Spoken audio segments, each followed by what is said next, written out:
nous un amour particulier pour lui, pour Dieu, puisque quand nous voyons l'amour qu'il nous porte, au point qu'il a contracté sa lumière, qu'il s'est réduit, qu'il est descendu dans les limites, un petit peu comme dans le chapitre précédent, on avait vu que Dieu était descendu en Égypte pour nous faire sortir d'Égypte.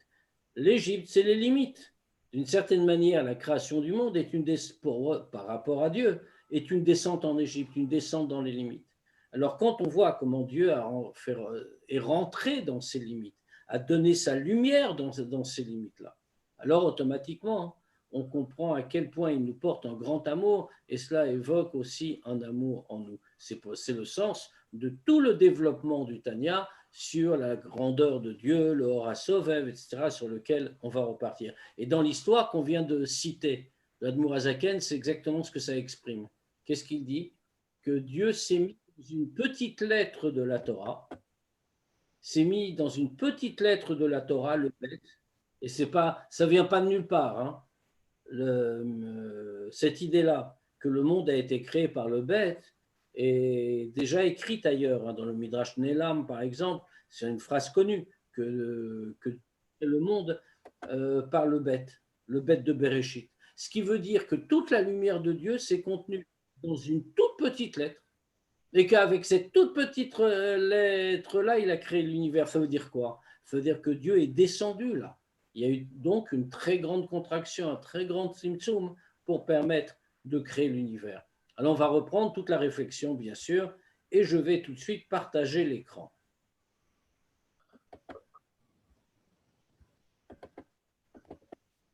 Voilà.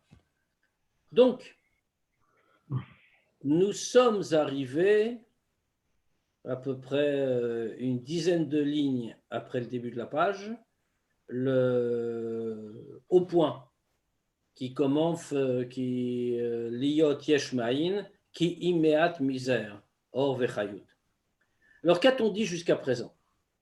On a expliqué que si Dieu n'avait pas entré le monde dans des limites, c'est-à-dire que s'il ne s'était pas mis lui-même dans des limites, alors le monde n'aurait jamais pu exister tel qu'il est.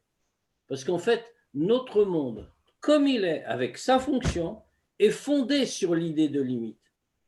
Ne serait-ce que l'existence du temps est une limite. Le passé, le présent, l'avenir, l'idée de séquentialité, c'est une limite. La notion d'espace est une limite. Ça veut dire que si la limite n'avait pas été créée, bien sûr, Dieu est tout-puissant, il aurait pu créer un monde, même sans limite. Mais malgré tout, ce n'aurait pas été le même monde. Alors comment Dieu crée-t-il? On a dit que Dieu donc fait le Ein Sof, Ein Sof Baruch Hu. Alors on avait souligné qu'il ne faut pas confondre l'idée de Ein Sof avec l'idée d'essence de Dieu. Comme on l'appelle, il est le Or, il crée le monde avec le Or Ein Sof. La lumière Ein Sof, donc infinie. Mais il faut dire que ce n'est qu'une lumière. Ce n'est pas le luminaire. Le Or Ein Sof est ce qui vient du Hatzmut, ce qui vient de l'essence de Dieu. Maintenant, le Or Ein Sof, comme son nom l'indique, bon, on voit bien qu'il démarre de quelque part, puisqu'il n'est pas écrit Ein Trila, il n'y a pas de début. Il est écrit seulement qu'il n'a pas de fin. Et malgré tout, il exprime comme un Or, il exprime tout ce qu'il y a dans le luminaire. Autrement dit, l'essence même de Dieu. Or, le Or Ein Sof, parce qu'il n'a pas de Sof, parce qu'il n'a pas de fin, parce qu'il est infini, eh bien, dans ce cas-là, le monde tel qu'il est ne peut pas être créé par lui. Donc, ne serait-ce déjà que pour qu'un monde puisse exister, que l'idée d'un monde puisse exister, et qu'une lumière, c'est-à-dire un rayonnement qui vient de l'essence de Dieu d'une certaine manière, même si c'est un rayonnement infini, eh bien, il doit y avoir d'abord quelque chose. Et ce quelque chose, c'est le Tzimtzum. Donc, l'Admour Hazaken nous a présenté l'idée de Tzimtzum. À commencer par le tout premier Tzimtzum, le Tzimtzum Arishon, comme on l'appelle, le premier, ou Tzimtzum Agadol, le grand Tzimtzum, le Silouk, le retrait, si on peut dire, le tout n'étant bien sûr pas à prendre au sens matériel, comme on l'a dit plusieurs fois. C'est-à-dire que le Tzimtzum, c'est une idée de voilement en réalité. Parce que, comme on l'a dit, ce monde, pour exister, doit être fondé sur la limite. Et tout est limité, même spirituellement. Les mondes spirituels sont limités, les anges sont des créatures limitées, et même les neshamot, même les âmes, par exemple des tzadikim dans l'autre monde, qu'ont-elles? Elles ont nenin mais zivashrina. Elles ont un plaisir de zivashrina, d'un rayonnement de la shrina, ce qui veut bien dire que même dans leur plaisir, même dans le délice qu'une neshama peut éprouver dans l'autre monde, il y a aussi une limite. C'est-à-dire pourquoi? Parce que s'il n'y avait pas de limite, alors le Kéli n'aurait pas pu être comme il est aujourd'hui. C'est-à-dire que s'il recevait la lumière du Or Ein Sof, pas de Hatzmut, mais simplement du Or Ein Sof, non contractée, immédiatement elle serait absorbée par cette lumière et elle ne pourrait pas continuer à exister indépendamment. Et comme il a dit, Yarzerulim Koran, elle retournerait à leur source. Alors, qu'est-ce que c'est qu'un Tzimtzum, demande le Morazaken. Puisqu'on a introduit ici cette idée, c'est qu'il y a donc un Tzimtzum. Alors, on l'a dit, il a déjà fait allusion, on va y revenir, mais il a déjà cité les deux types de lumière divine qu'on avait définis aussi. La lumière appelée Malekol Almin, c'est-à-dire celle qui s'adapte au degré de chaque monde et qui le pénètre, et la lumière qui est appelée Sovev, le Or à Sovev, la lumière qui entoure, c'est-à-dire qu'elle ne pénètre pas profondément dans les mondes. De la même manière, et on va y revenir aussi, mais il faut bien garder en tête qu'il ne s'agit pas d'idées matérielles, qu'il ne faut pas croire que la lumière qu'on appelle Sovev entourante entoure où que ce soit, et que la lumière Mémalée soit différente parce qu'elle remplit quelque chose. Ce ne sont pas des lumières matérielles, rien n'entoure, rien ne remplit. Ce sont deux manières différentes de le dire. Et en réalité, pour aller même plus loin, le Or Amémalé, qui est une lumière donc contractée, qui se met au niveau des mondes, puisqu'elle peut les pénétrer, pour pouvoir les pénétrer et les faire vivre, si l'on peut dire de l'intérieur. Le Or Amémalé lui-même est un produit du Or Asovev, puisque tout vient du Or Ensof, tout vient de l'essence de Dieu, au final. Le Or HaSovev, cette lumière qui domine tout, si l'on peut dire. Mais le Or HaMemaleh en descend pour pénétrer et créer. Alors, on ne va pas parler, nous a dit le Tanya, on ne va pas parler en détail ici des Tzimtzumim, ce n'est pas ici l'endroit. Alors, on peut reprendre là peut-être. 6 lignes après le début de la page. Ça nous permettra de prendre un peu d'élan avant de continuer. Après le point. S'il vous plaît, que le cours soit dédié pour l'élévation du Neshama. Est-ce que tu as eu le message? C'est pour Karen Messaouda Cohen Bat Yehuda, Louis Nishmat. Les Louis Nishmata, qu'on étudie pour l'élévation de son âme. Merci beaucoup. Ar derer klal. Mais de manière générale, donc on n'entrera pas dans le détail des Tzimtzumim. Mais de manière générale, Henem prinat Esther ve'elem amshachat haor va'achayut. Mais de manière très générale, comment est-ce qu'on qualifiera le Tzimtzum? Qu'est-ce que ça veut dire? Ça aurait été une lumière. On emploie les termes comme ça qui ne veulent rien dire dans la réalité, puisqu'on emploie des termes matériels pour désigner des réalités spirituelles. C'est-à-dire parler de tzimtzum, contraction, mais qu'est-ce que c'est qu'une lumière contractée? Qu'est-ce que ça veut dire? Sachant que la lumière dont on parle n'est pas du tout une lumière matérielle, pas une lumière physique, c'est une lumière spirituelle. Alors tout de suite, là, Moazaken nous précise, attention, c'est simplement qu'un tzimtzum, ça veut dire prinat ester vlm. C'est un degré de voilement. On voit l'amshachat haor va'achayut. Feu que l'on voile, c'est la lumière qu'on fait descendre, la lumière et la vitalité. C'est-à-dire que le tzimtzum va jouer le rôle de voile, va jouer le rôle de filtre. Avant le tzimtzum, il y aura un degré de lumière, sera la même lumière, mais qui sera un degré tout à fait différent. Alors, comme vous le voyez, hein, on parle des tzimtzumim, plusieurs tzimtzumim, bien sûr, parce que quand on parle du tzimtzum, on pense toujours, comme on l'a dit tout à l'heure, au Tzimtzum Arishon, au Tzimtzum Agadol, le premier et grand Tzimtzum. Mais il ne s'agit pas ici seulement de celui-là. En réalité, à chaque fois qu'il y a passage de degré, il y a obligatoirement un tzimtzum. Il y a des tzimtzumim qui sont plus tranchés, on va dire, que d'autres. Le voilement est plus fort, mais le principe reste le même. C'est toujours la même lumière, c'est la lumière de Dieu qui se voile de manière graduelle. Ainsi, le premier grand tzimtzum est fait, certainement le point de passage, le plus grand voilement possible, puisque, comme on l'a dit, il y a le silouk. Dieu retire, encore une fois, sans signification matérielle, Dieu retire sa lumière afin de créer la possibilité d'existence d'une certaine autonomie. C'est là que le Or Ein Sof va créer l'univers. Maintenant, d'abord l'univers va créer l'espace, va créer le temps, et l'univers qui en découle. Mais ensuite, et de degré en degré, à chaque fois, il y aura un nouveau tzimtzum. Si, par exemple, quand le monde de Hatzilut, c'est aussi un tzimtzum. Maintenant, le tzimtzum suivant est important, c'est le passage de Hatzilut au monde inférieur, au monde de Bria. Pourquoi? Parce que la création, à proprement parler, à strictement parler, commence à partir de Bria, comme l'indique le nom même de ce monde. Il s'appelle Bria, création, alors que le monde du dessus, entre guillemets, c'est Hatzilut, quelque chose qui est proche de Dieu, qui émane de Dieu, qui n'est pas une vraie création, pas une vraie séparation, même s'il porte déjà la dénomination de monde. Ce qui veut dire qu'à chaque degré correspond un tzimtzum qui va lui voiler davantage. Pourquoi? Shelo yair veyumshach latartonim beprinat gilouy. Pour que cette lumière-là et cette vitalité n'éclairent pas et ne vont pas descendre en bas, beprinat gilouy, dans une façon de gilouy. Les hitlavesh, qu'est-ce que ça veut dire une façon de gilouy? À quoi? Qu'est-ce que ça signifie?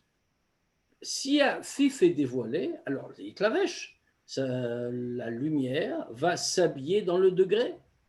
La Shpia Bahen, leur donner une influence, ou la Chiotam, va les faire vivre, l'Iot Yesh Me'ayin. Et c'est ça qui leur permettrait d'exister à partir du néant.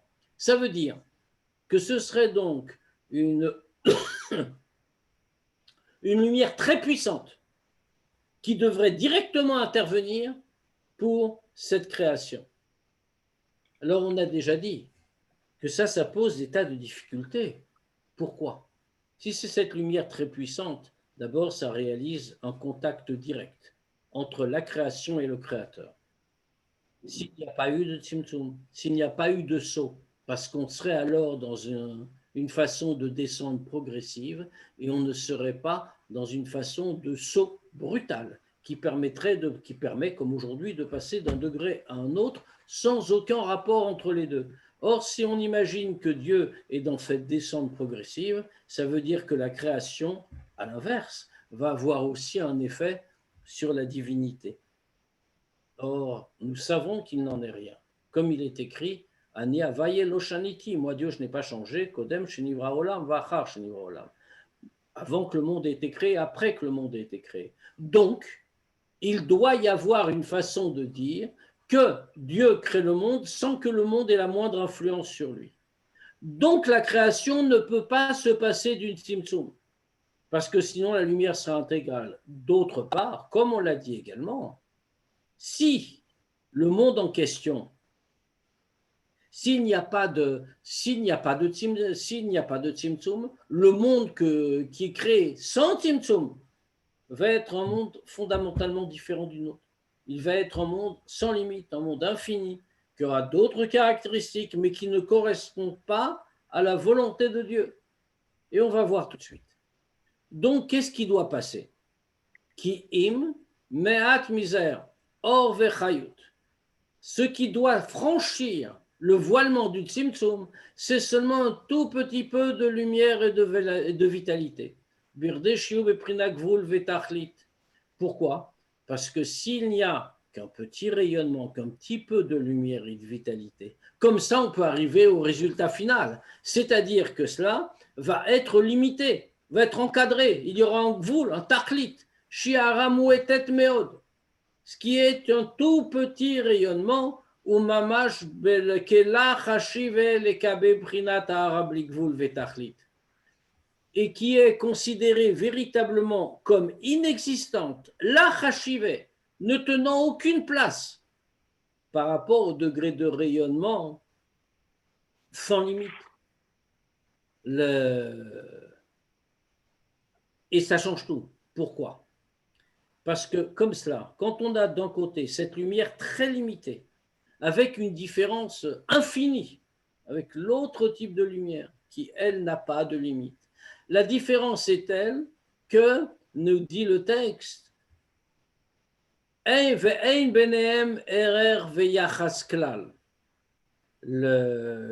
n'y a entre eux aucune commune mesure et aucun rapport. Autrement dit, c'est la même lumière, c'est la lumière qui vient de l'essence de Dieu, mais il y a deux façons dont elle arrive et il n'y a aucune commune mesure entre les deux. Pourquoi? Parce que l'une est entrée dans la limite, du fait du Tzimtzum, alors que l'autre n'y est pas. Or, parler du fini et de l'infini, ce n'est pas mettre en rapport deux choses dont l'une est plus grande que l'autre, mais c'est comparer des choses qui sont littéralement incomparables, qui n'ont pas de relation entre elles. Comme il en donne tout de suite un exemple. Kenoda, comme on sait, Pirouche Milat Erech Bemisparim. Chez Echad Bemispar, Yeshlo Erech Legabe Mispar, Elef Alafim. Chez Uchelek Echad Mini Elef Alafim. Que par exemple, pour mieux comprendre l'idée, quand on compare dans les nombres, alors c'est-à-dire en quoi qu'est-ce que sont les nombres comparés l'un avec l'autre. Le chiffre 1 représente quelque chose, a une certaine valeur, même par rapport au nombre mille milliers. Bien sûr que ça n'a rien à voir l'un avec l'autre. 1000 milliers, c'est beaucoup, c'est 1 million. 1, c'est rien du tout, ça n'est qu'un. Mais les deux ont un point commun, ce sont des chiffres. Ce qui veut dire, chez Echad Bemispar, Yeshlo Erech Legabe Mispar Elef Alafim, que donc le chiffre 1 a un rapport avec le chiffre 1000 milliers. Pourquoi? Parce que même le 1 n'est jamais qu'une partie de 1000 milliers. Autrement dit, quand ce que je veux avoir, c'est les 1000 milliers. Autrement dit, pour aller plus vite, 1 million. Alors bien sûr, quand j'ai 1, je vais avoir, allez, on va parler en argent, très simplement. Mais c'est vrai pour n'importe quoi, bien sûr. Si mon ambition, c'est d'avoir 1 million d'euros, alors bien sûr, quand j'ai 1 euro, j'ai pas grand-chose. Et mon ambition, c'est 1 million d'euros, j'en suis bien loin. Mais malgré tout, le fait que j'ai 1 euro m'a rapproché de mon objectif. Et la preuve, d'ailleurs, c'est que si je fais beaucoup d'efforts et que je ramasse un deuxième euro, j'économise un deuxième euro, eh bien, je me suis rapproché de mon objectif. Maintenant, il ne me manque plus 1 million moins 1, il me manque 1 million moins 2. Et ainsi de suite. Autrement dit, même s'il y a une distance immense entre le million et le 1, ils sont malgré tout sur la même échelle. Aval. Legabé davar shou beprinat bli gvul ou mispar klal. Mais en revanche, quand il s'agit d'une chose qui est dans une catégorie de sans limite, elle ne répond pas du tout à un nombre, quel qu'il soit. En kenegdo shumer bemisparim. Alors, cette catégorie-là, il n'y a rien en face qui pourrait s'y comparer en termes de nombre. Shafilou elef alfé alafim, veribo revavot, que même si on prend des nombres très élevés, 1000 milliers de milliers, et 10 000 fois 10 000, et des 10 000, einan afilou kerech misparecha degabe elef alfé alafim, veribo revavot. Alors, C'est même pas comparable à la valeur du 1 par rapport à 1000 milliers de milliers ou 10 000 fois 10 000. Pourquoi? Parce que, parce que l'un, dans tous les cas ici, on a des limites. Même si on va prendre 10 000 fois 10 000. Finalement, enfin, on n'a ajouté que dans la quantité. C'est un petit peu, pour prendre une autre image qui est peut-être plus claire, quand on prend une échelle et que l'échelle a 10 millions d'échelons, lorsque je suis à l'échelon numéro 1, alors bien sûr, je suis très loin de l'échelon 10 millions, mais on est sur la même échelle. Autrement dit, la preuve, comme on le disait tout à l'heure par rapport, en prenant l'exemple de l'argent, je monte d'un échelon. C'est un petit effort, c'est pas grand-chose, un échelon, 2 échelons. Je me suis rapproché du 10 millionième échelon, j'en suis encore très loin. Mais qu'est-ce que ça signifie? C'est que le chiffre 1 avait un rapport avec même le 10 millions. Alors que quand je compare même le 10 millions à l'infini, mais le 10 millions n'a même pas la valeur du 1 par rapport au 10 millions. Parce que là, ce n'est pas la même échelle, c'est des échelles tout à fait différentes. Alors dans ce cas-là, qu'est-ce qu'ils sont? Et là, la mamash rachive, c'est véritablement comme si tout cela n'existait pas. Vekacha mamash.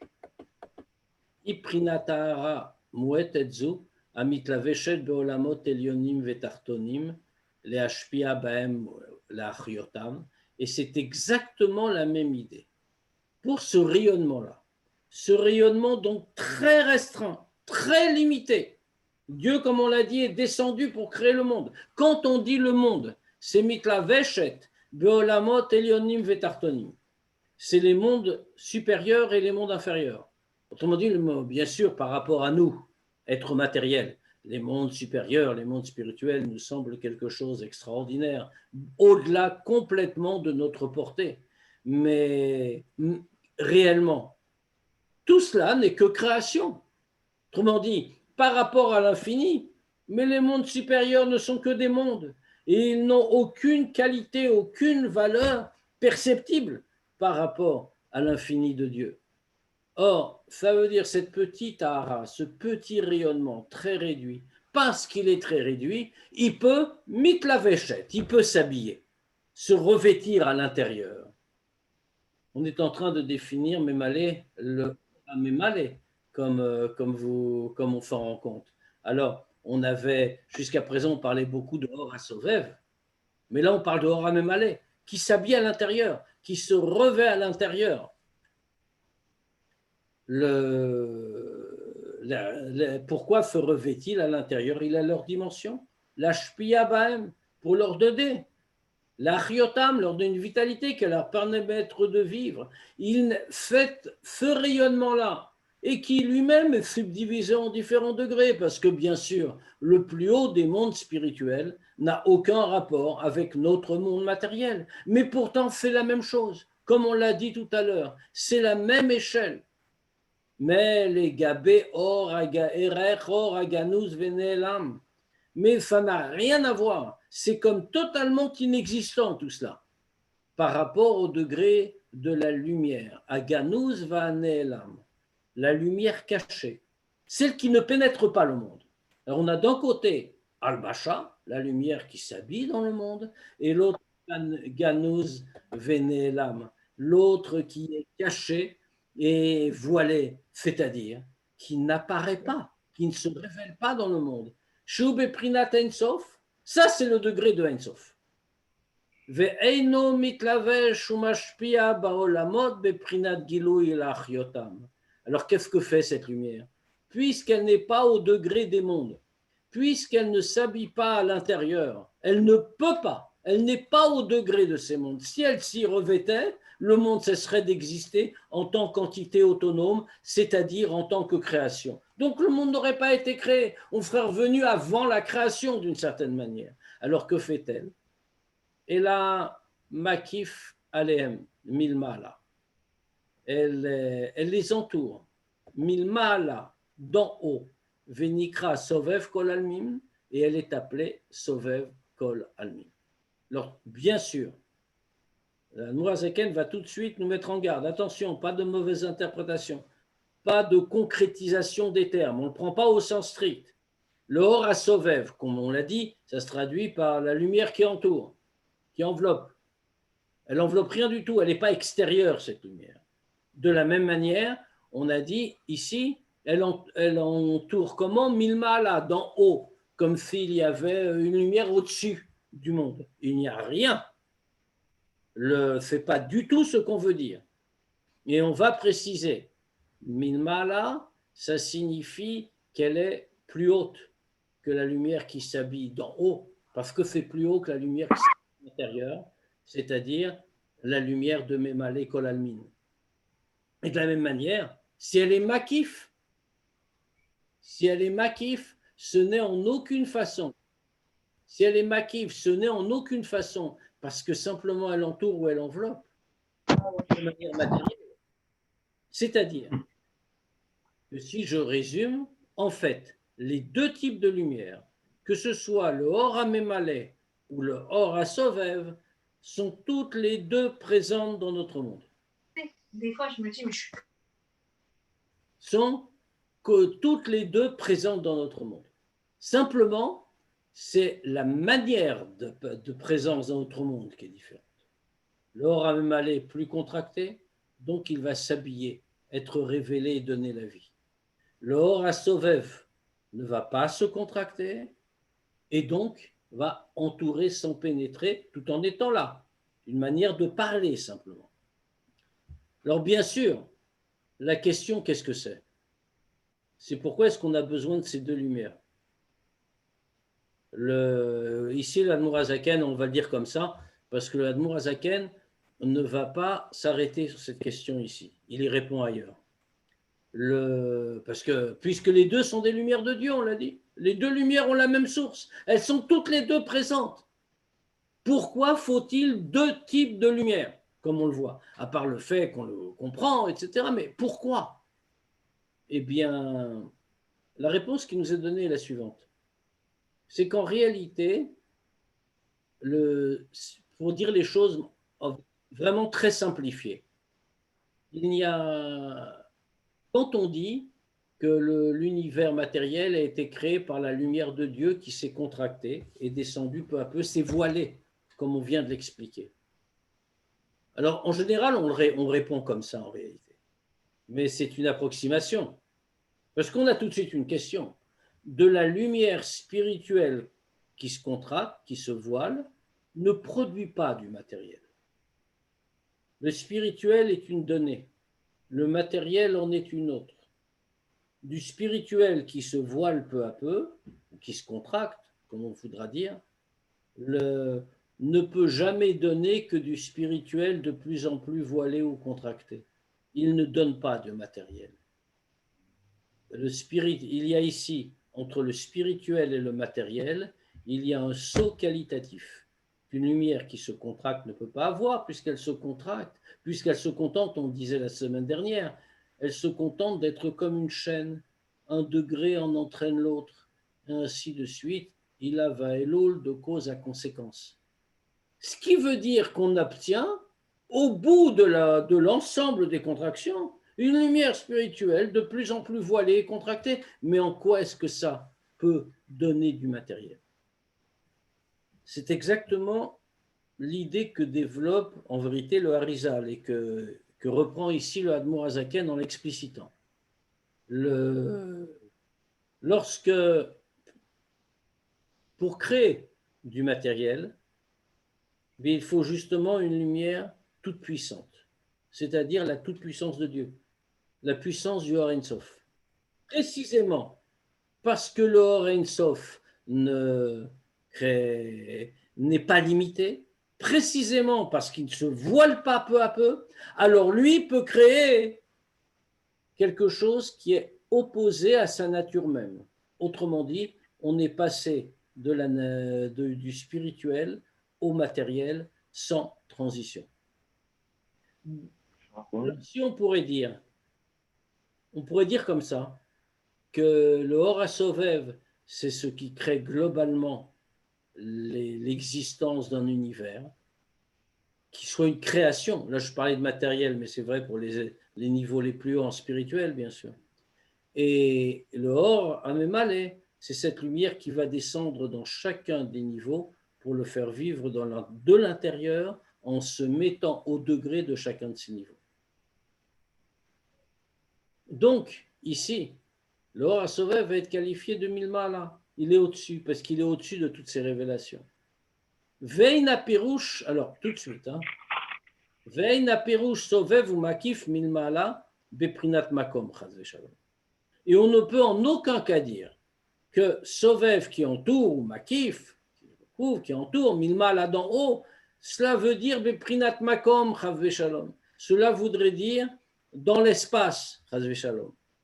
Ki lo shayach klal prinat makom berochniut. Parce que spirituellement, la notion d'espace n'a strictement aucun sens. Ne l'oublions pas, l'espace est une donnée de la création.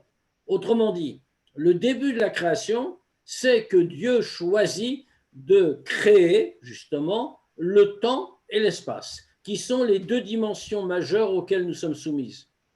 Eh bien, donc, le degré de Makom, le degré de l'idée d'espace, ne s'applique pas au spirituel. Puis il est beaucoup trop limité. Et là, Retsonoloma, Sovev ou Makif, donc qu'est-ce que ça veut dire? Pourquoi parle-t-on de Makif ou de Sovev? Milma, là, d'en haut, Linyan Prinat Gilou Ashpa. C'est à propos de la révélation de ce que chacune de ces deux lumières donne. Qui ashpa chez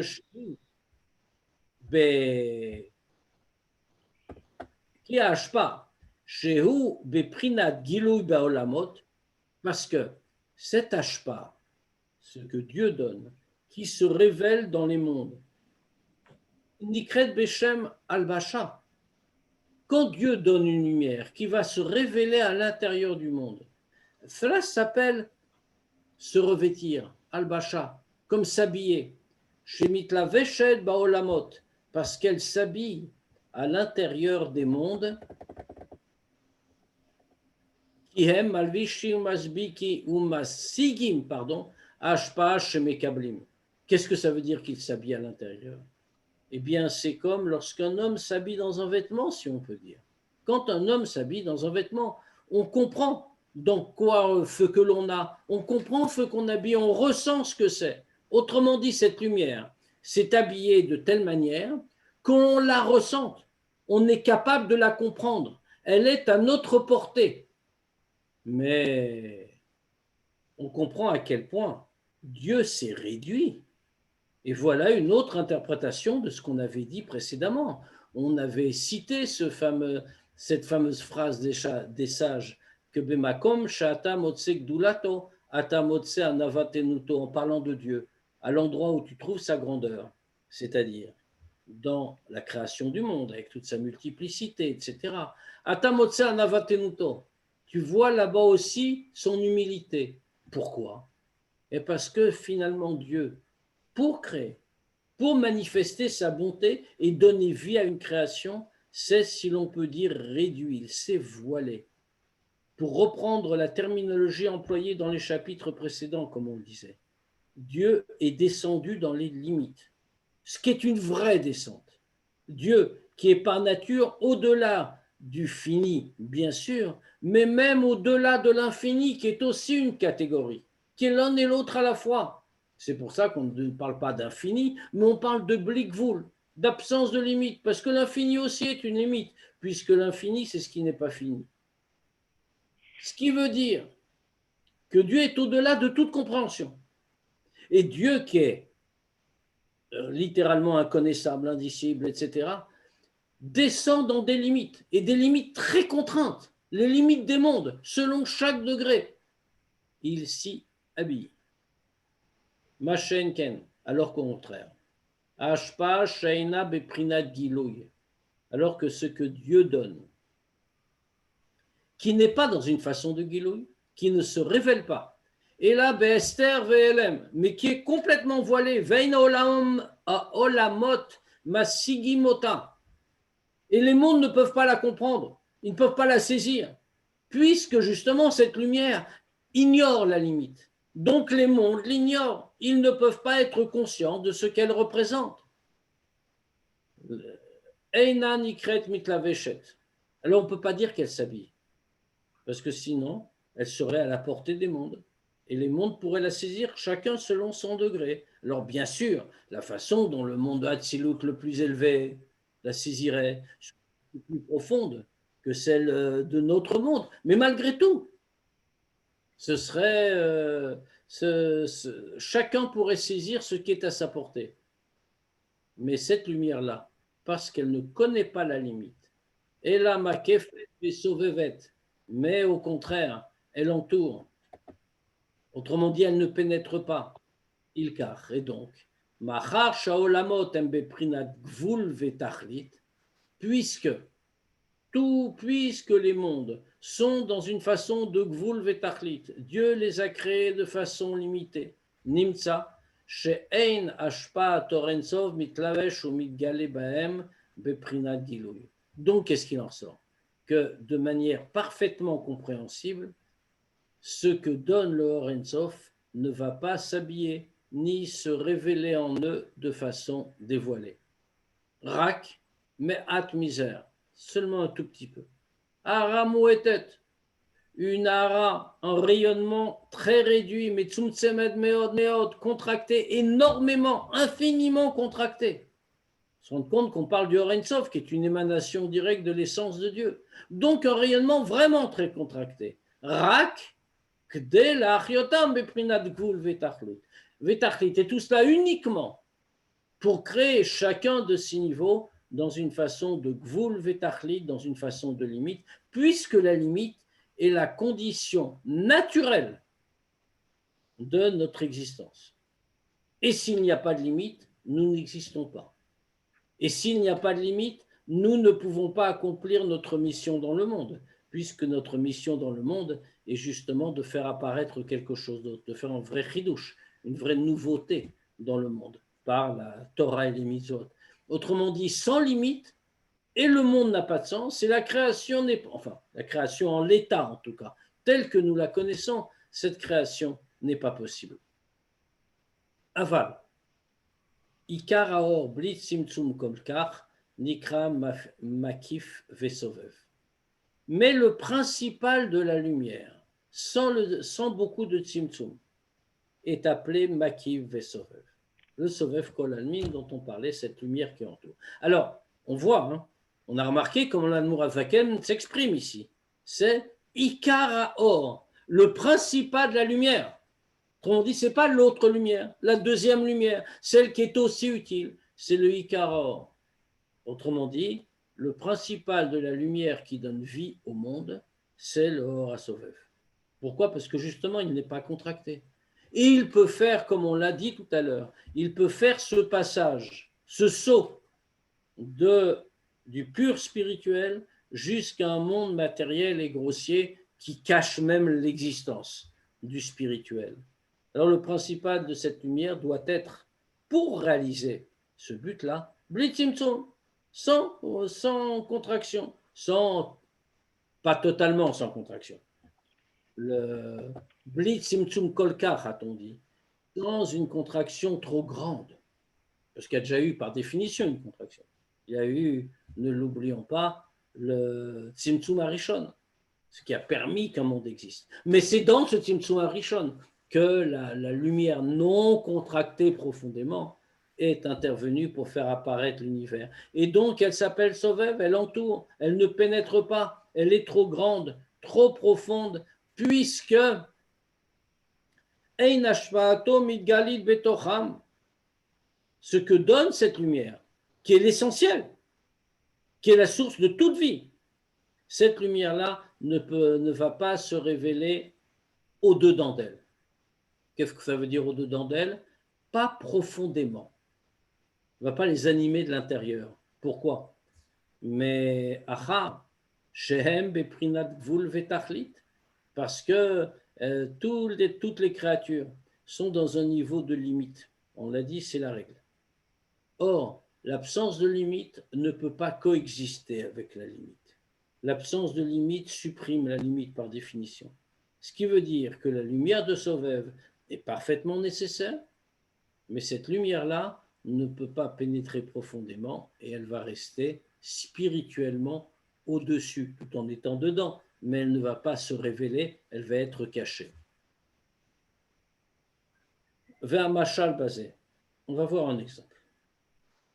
Iné Aretz Alezu, Gashmiot, cette terre-ci que nous connaissons, le monde matériel, Av Shemale Kol Haaretz Kvodo. On voit à propos de ce monde un premier verset, un premier passouk qui nous dit Male Kol Haaretz Kvodo. La terre est pleine de sa gloire. Vainu, Orensov Baruchu, c'est-à-dire le Orensov Baruchu. C'est sa gloire, la gloire de Dieu. Donc Dieu Orensov. Moshe Katouv, comme il est écrit, Allo et Hashamim ve'et haaretz ani male neum Hashem. Comme il est écrit, voici le ciel et la terre, je remplis, dit Dieu. Toujours une question évidemment. On fait très bien que le Tanya n'a pas pour habitude de multiplier les versets de référence. S'il y a 2 versets, c'est que ça représente 2 réalités différentes. Sinon, il n'y aurait eu qu'un, s'il fallait une illustration d'un verset. Ici, on ne voit pas bien quelle est la différence entre les deux. C'est la même idée. D'un côté, nous voyons Malekol Haaretz Kvodo, sa gloire remplit toute la terre. D'un autre côté, nous voyons Allo et Hashamayim ve'et haaretz ani male. Le ciel et la terre, je remplis. C'est donc vraiment la même idée. Bien sûr, le contenu est commun. Mais regardons attentivement la construction des 2 versets. Dans le premier, Male Kol Haaretz Kvodo, qu'est-ce qu'on met en valeur? Ce qui est mis en valeur, c'est la terre. Male Kol Haaretz Kvodo, toute la terre est pleine de sa gloire. Autrement dit, c'est la terre qui est au centre et Dieu la remplit. Sa gloire remplit la terre.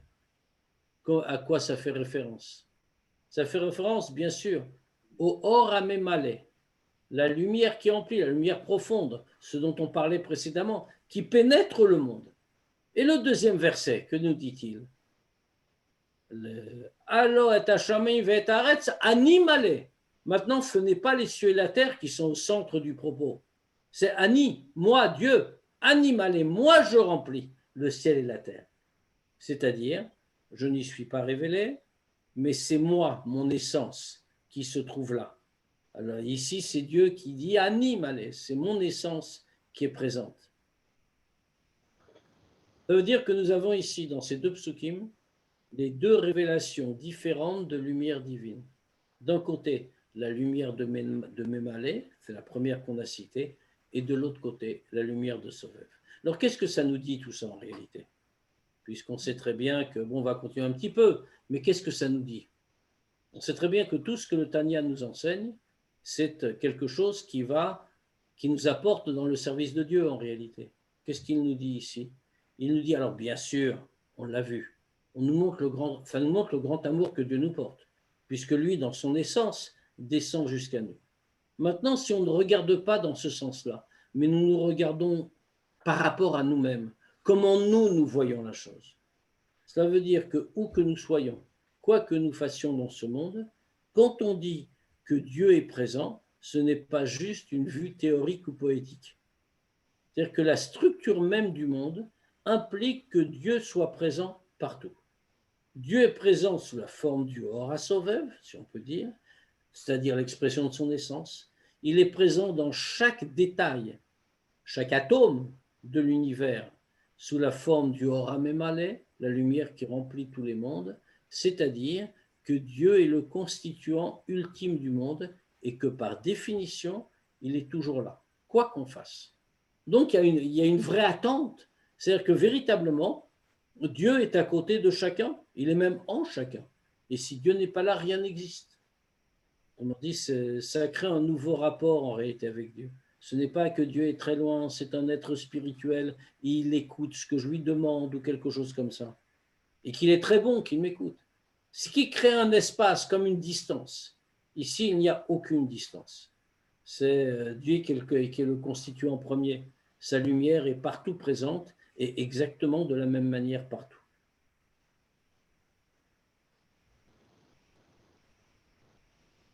On va encore faire quelques lignes, il nous reste quelques instants, mais je ne voudrais pas engager des trop grands raisonnements. Afal piken, malgré tout, en mitlavesh betocha beprinat gilou yashpa. Simplement, cette lumière infinie, cette lumière sans limite, cette lumière du Or HaSovev, ne s'habille pas à l'intérieur dans une façon de gilou yashpa, de manière que ce soit révélé. Rak chayut meat miser prinat domem vetzomeach levad. C'est seulement avec une toute petite vitalité, comme le degré de minéral et de végétal. Autrement dit, ce n'est pas un degré où la lumière de Dieu avec toutes ses potentialités se révèle. C'est une potentialité minimale qui permet de créer, de maintenir le monde à l'existence, de le créer. Il ne faut pas que ça se révèle, sinon le monde, comme on l'a dit, disparaîtrait.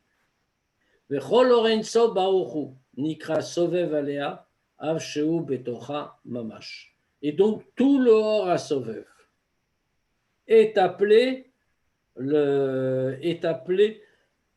Sovev Alea. Toute cette lumière, l'expression du Or Ein Sof, est appelée Sovev Alea, qui recouvre, qui entoure, qui enveloppe, qui est au-dessus. Avshu Betocha Mamash, bien qu'en réalité, elle soit à l'intérieur. Simplement, elle ne se révèle pas. Pour laisser la place à l'autonomie de l'univers, à l'autonomie des hommes et surtout à la limite qui justement nous permet d'agir. Donc on va s'arrêter là pour ce soir. On reprendra donc au point la semaine prochaine, Bezrat Hashem.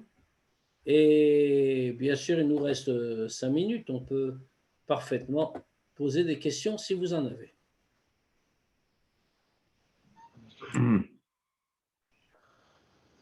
À moins que tout soit clair. Et le matériel, alors, comment il se crée? Ce qu'on disait tout à l'heure. Non, parce qu'on a dit que le spirituel ne produit pas de matériel. S'il se voile progressivement, qu'a-t-on dit? On a dit que le spirituel est radicalement différent du matériel. Il y a un abîme, beaucoup plus qu'un abîme entre le spirituel et le matériel. Donc, il est impossible de penser que parce que le matériel va se contracter, parce que le matériel va se voiler peu à peu, parce que le spirituel va se contracter, se voiler peu à peu, de là, brutalement, va surgir du matériel. Ça ne veut rien dire. Dire cela, ça voudrait dire que le spirituel et le matériel sont la même chose. Ce serait comme dire, je ne sais pas, que l'âme, puisqu'on a du spirituel en nous, on a une âme, eh bien notre âme va produire le corps. C'est absurde. Prenons un autre exemple. Est-ce qu'on peut dire que l'intellect est réductible au cerveau? Autrement dit, l'intellect, c'est vrai, a une demeure, si l'on peut dire, un réceptacle.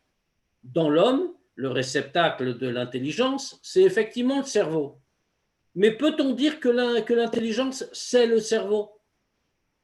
L'intelligence, c'est autre chose. C'est contenu dans le cerveau, mais ça n'est pas le cerveau. Pourquoi? Parce que le cerveau, c'est de la matière.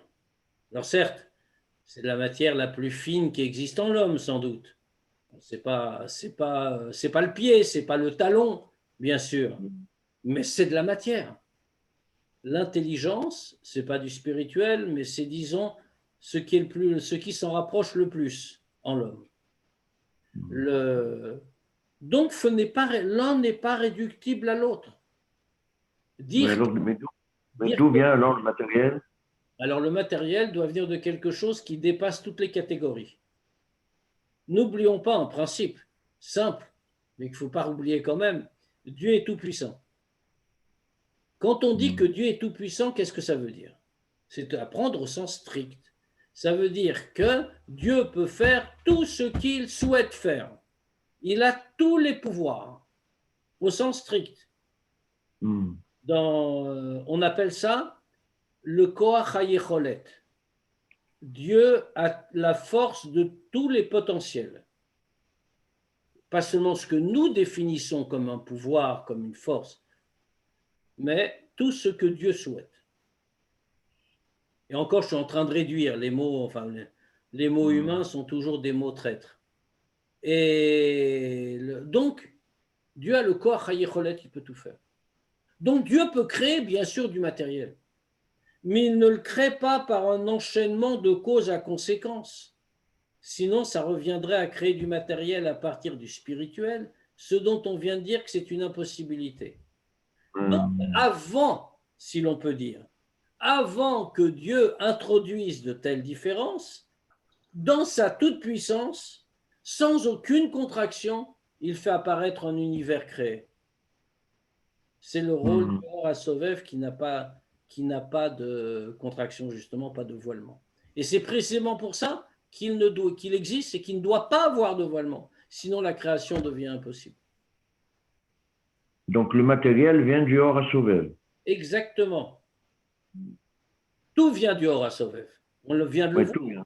C'est Ikar HaOr. C'est le principal de la lumière. Le Or HaMemal est un produit du Or HaSovev.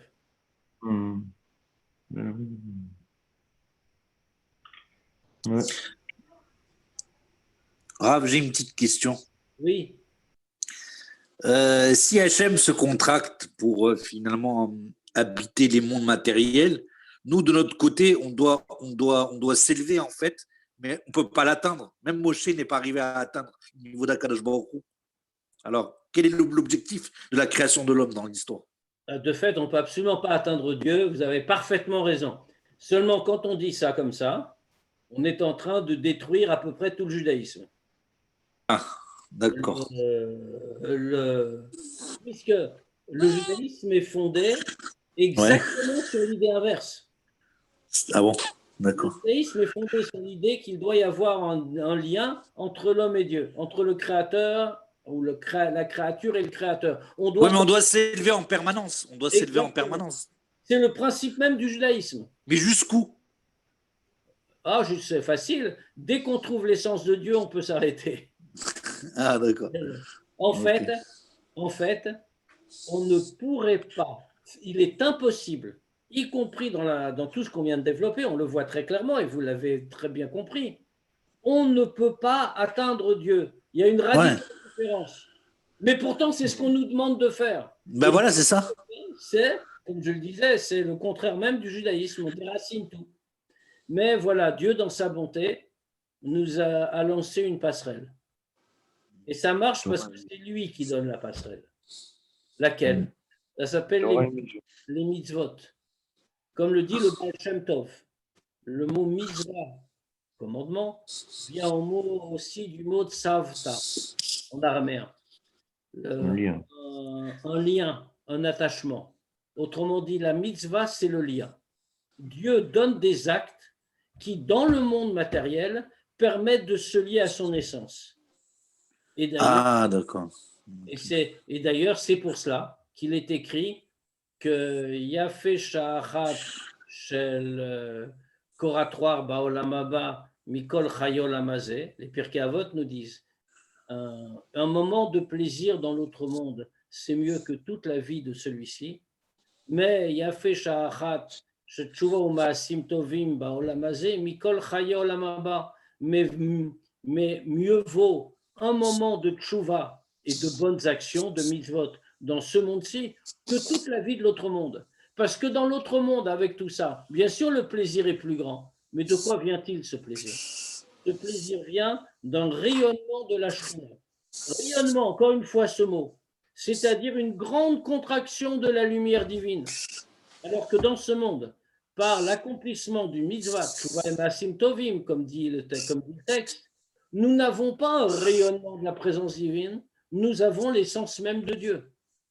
L'essence de Dieu se trouve ici-bas. D'accord. Ok. Il suffit de regarder mieux, prendre les bonnes lunettes.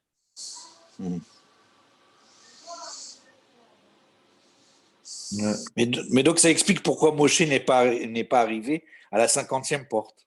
Exactement, parce que là, c'était autre chose. Mais on nous dit qu'il n'est pas arrivé à la 50e porte, c'est vrai. Mais on nous dit, par exemple, que le Harizal nous parle du degré de la 50e porte. Est-ce qu'il est arrivé plus haut que Moshe? Non. Mais la réflexion, la méditation permettent de comprendre des choses qu'on ne peut pas atteindre spirituellement du fait de sa condition humaine. Ah, d'accord. Okay. Mais donc, il n'y a pas de réciprocité entre Akadosh Baruch Hu et nous, en fait. C'est-à-dire qu'en fait, Akadosh Baruch Hu est capable de tracter, mais nous, on n'est pas capable de l'atteindre, en fait. C'est ça le truc. Nous pouvons l'atteindre, au contraire. Ouais. La pratique d'une mitzvah nous permet de l'atteindre. Est-ce que ça veut dire qu'on ne va pas le voir matériellement? Si on a les bons yeux pour ça, certainement. Mais peut-on dire qu'une réflexion n'existe pas, qu'une idée n'existe pas, parce que je ne peux pas la saisir avec les mains? C'est absurde. Ouais. L'idée, c'est un domaine, manier un objet matériel, c'en est un autre. Autrement dit, nous sommes dans la position de la main, la force la plus basse, Koach HaMaaseh, la force d'action. Et nous ne pouvons pas saisir les degrés spirituels les plus élevés avec notre qualité de main. En revanche, on peut accomplir. Et c'est comme ça que nous établissons le contact. Prenons un exemple très simple, un exemple classique. Il y avait un jour un très grand sage, un homme très intelligent, très grand sage. Et quand il rencontrait un homme ordinaire, cet homme était si intelligent que l'homme ordinaire n'existait pas devant lui. Pourquoi? Parce qu'il n'avait aucun intérêt, il n'avait rien à dire, il était peut-être bête, en tout cas il était à un très bas degré de l'intelligence, ce qui veut dire qu'il n'y ait pas de rapport possible entre le grand sage et l'homme. Et puis maintenant, un jour, ce grand sage demande à l'homme de lui rendre un service, de faire quelque chose pour lui.